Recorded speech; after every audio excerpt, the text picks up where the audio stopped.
In other news, former Permanent Secretary in the Tourism Ministry, Rebecca Nabutola, and the former Managing Director of the Kenya Tourist Board, Achieng Ongong'a, have been sentenced to 4 and 3 years in prison respectively.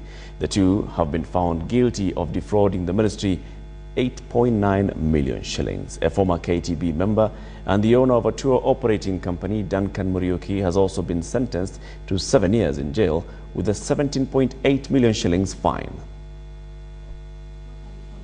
When they appeared before Anti-Corruption Court Magistrate Lucy Nyambura, former Permanent Secretary Rebecca Nabutola was sentenced to 4 years in jail and fined an additional 2 million shillings.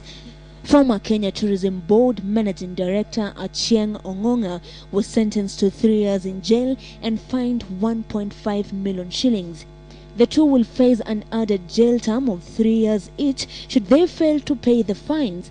The court found the two guilty of defrauding the Ministry of Tourism of 8.9 million shillings.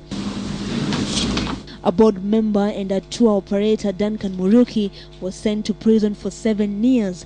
Muriuku will also pay 17.8 million shillings in fines, failure to which he will serve 3 more years in prison.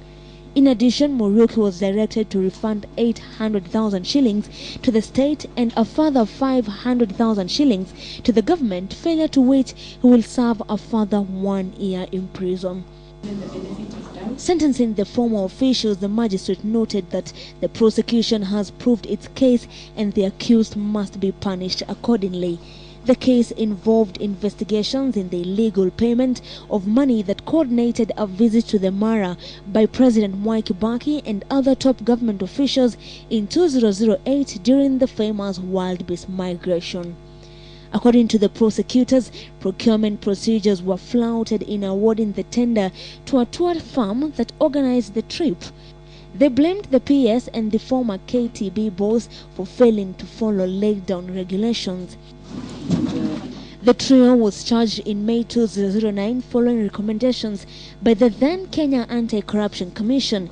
Nabutola was charged with the offense of abuse of office and willful failure to comply with the law relating to procurement.